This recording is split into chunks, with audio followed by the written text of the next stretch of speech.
Hello, xin chào các bạn đã quay trở lại với review 5 phút. Như vậy, sau một thời gian rất lâu chờ đợi, Vũ Động Càn Khôn phần 4 đã chính thức công chiếu tập đầu tiên với những tình tiết hết sức hấp dẫn. Tiếp theo đây, sau khi rời Đại Hoang Cổ Bi, Lâm Động đã quyết định trở về Âm Khôi Tông và cùng đám người kia quyết một trận sống còn. Và tất nhiên, đám người bên Âm Khôi Tông cũng không thể để yên. Vừa khi thấy Lâm Động, Hoa Cốt đã liền lao tới công kích anh ấy. Trong không trung, Cốt Mâu không ngừng đánh về phía trước. Thế nhưng đáng tiếc, toàn bộ đã bị Lâm Động tránh né hết. Cuối cùng, một kích đánh ra, Lâm Động suýt chút nữa đã khiến hắn ta phải bỏ mạng. Tuy nhiên, khi thấy người của mình bị như vậy, Đằng Lỗi đã liền ra tay. Ngay lập tức, hắn ta liền phân thân ra một đạo tàn ảnh và liền nhắm về phía Lâm Động.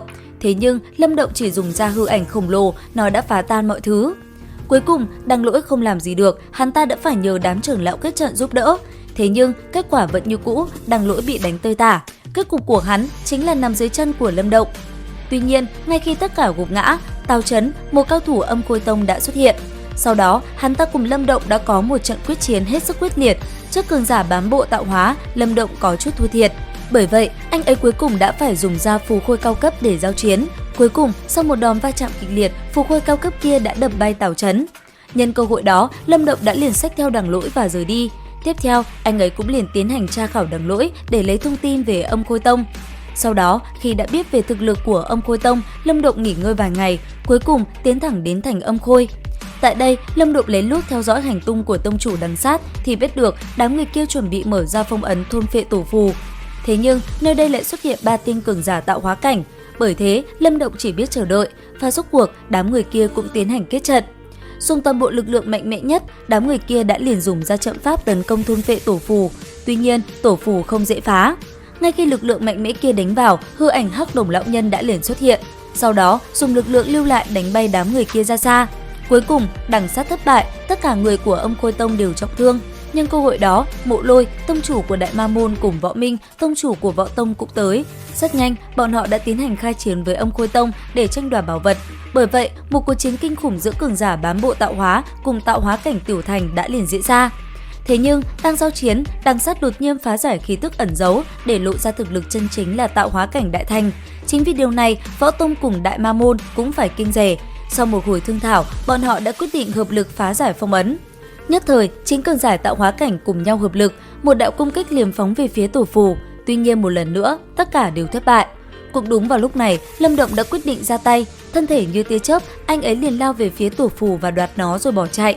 Trong màn đêm, sự tình xảy ra quá nhanh, dưới làn khói đen, Lâm Động đã không cánh mà bay, khiến tất cả sợ hãi, nơi này rơi vào đại loạn.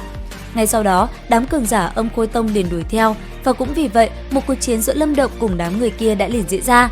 Lần này, trước sự truy đuổi của đám người Âm Khôi Tông, Lâm Động phải chạy trốn hết sức vất vả, phải nhờ Tiểu Điêu ra tay, Lâm Động mới không bị thương. Thế nhưng, Đằng Sát rất nhanh đã chặn được Lâm Động lại, nhưng cơ hội đó, đám cường giả Âm Khôi Tông cũng liền bao vây Lâm Động. Tuy nhiên, đúng vào lúc đó, Lâm Động đã mang Đằng Lỗi ra trao đổi.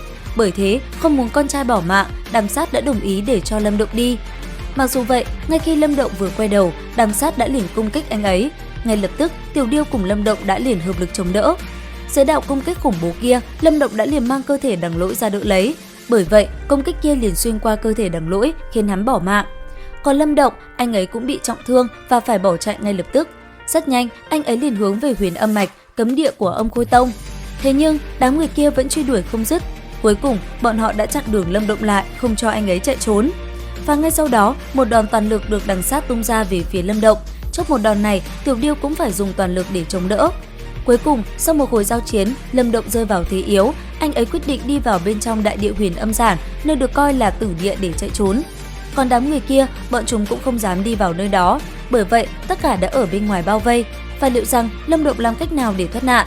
Theo dõi kênh để biết thêm chi tiết nha. Video đến đây là hết. Xin chào và hẹn gặp lại các bạn ở những video tiếp theo.